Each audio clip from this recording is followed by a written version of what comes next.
A new Muslim woman says that her conversion to Islam and her recitation of the Shahada, declaration of faith, was an accident.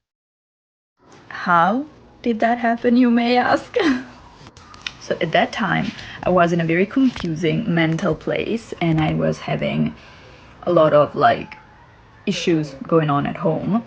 And I needed to find a sense and a reason to life, basically to suffering, to everything. And completely randomly, Islamic content started showing up on my feed, both on Instagram and TikTok. I started seeing content that proved all the Western propaganda about Muslim women specifically completely wrong. My family is super open and not racist at all, not Islamophobic, but I was raised 100% non-religious, 100% atheist. I did not even know how religion worked, to be honest. I was 19 at the time.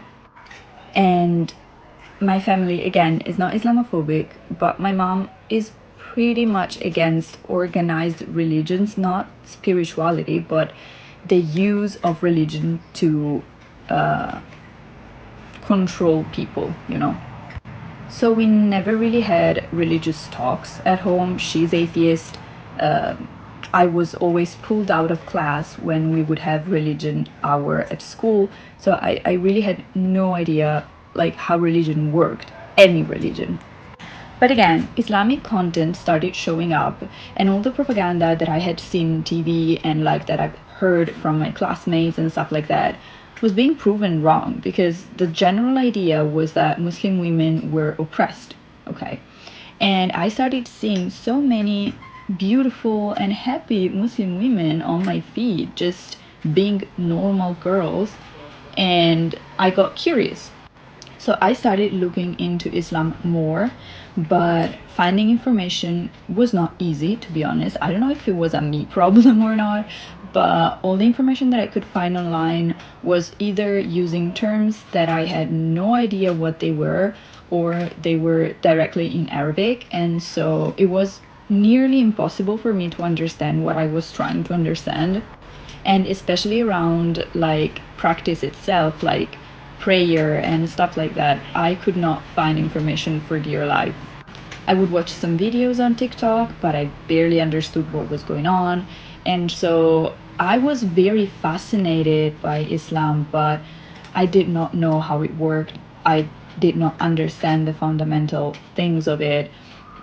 It was this fascinating things that I did not know anything about, but I felt drawn to.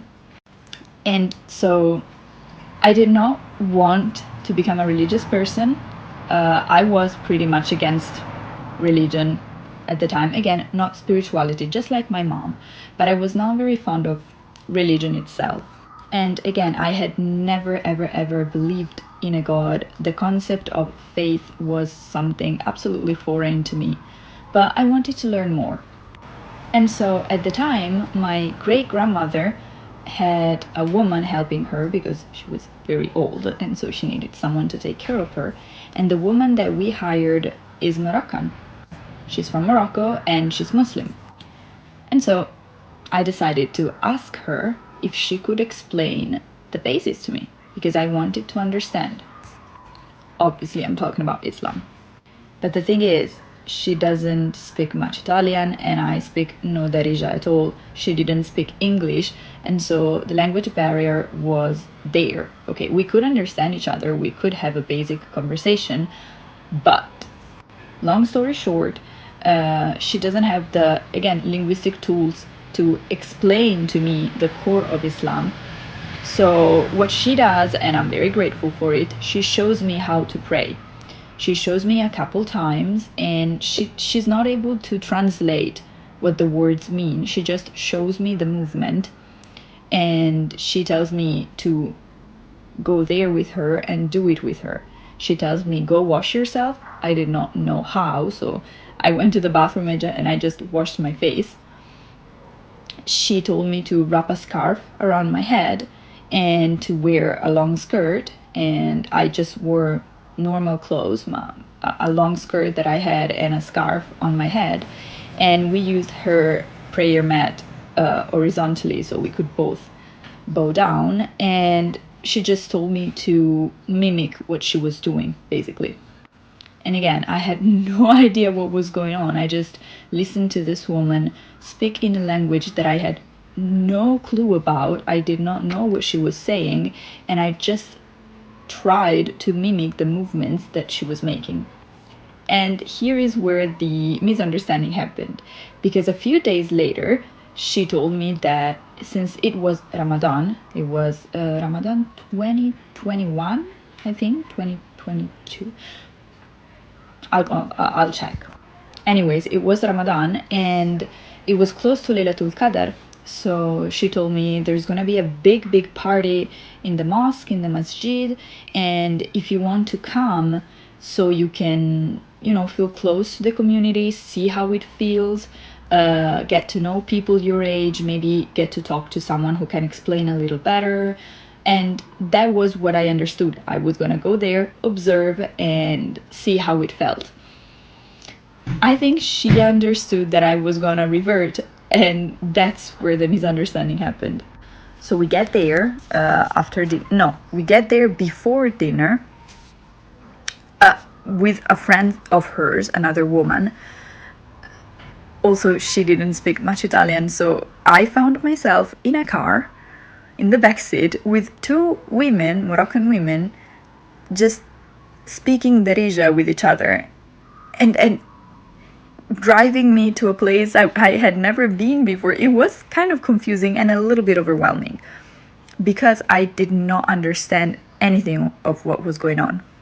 They hand me some clothes. They hand me an abaya that I still have, and it's still my praying outfit actually, and a big scarf. It's not a hijab actually. It was not a hijab. It was just a big gray scarf. And they told me to just wear it. And so I did my best to wear it. I still did not know how to properly wrap a hijab. And so it was pretty uncomfortable because I made it very, very, very tight around my neck.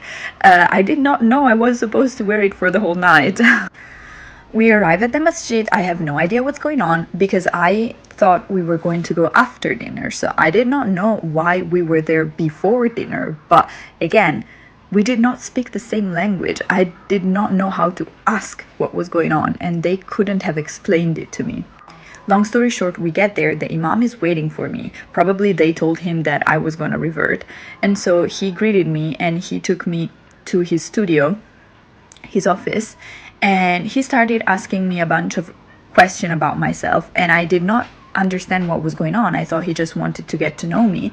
And so I replied, I answered all his questions, and I only understood what was going on after he said, okay, repeat after me, Ashhadu. And I was like, oh my god, what was going on? In that moment, I realized that there had been a misunderstanding. I was not ready to convert. I did not know anything about Islam, and I did not even know if I liked it for real or not, if I just was curious. But I was so nervous. And again, people did not speak my language. I cannot stress this enough. It's so overwhelming when you cannot communicate with the people around you. So I was so nervous and I did not know how to explain myself. And so I just went along with it, thinking, okay, well, this does not force me to, still be a part of it after I get out of here. I do this and then I decide for myself. So long story short, then we get to one of these women's house. We have dinner. It's overwhelming. It's delicious, but it's so much food. It's so chaotic. Then we go back to the masjid and it's packed with people to pray Taraweeh. I did not even know what Taraweeh is. I barely knew at the time what Salah was. Barely. And so I find myself in a packed masjid and so many people, so much noise, so many kids screaming. We were so packed, I could not even get up to go to the bathroom if I wanted to. I was hot, I was uncomfortable, my hijab was uncomfortable. If you want a part 2, let me know, because there is much more to this story and I would be happy to share. So let me know if you want a part 2.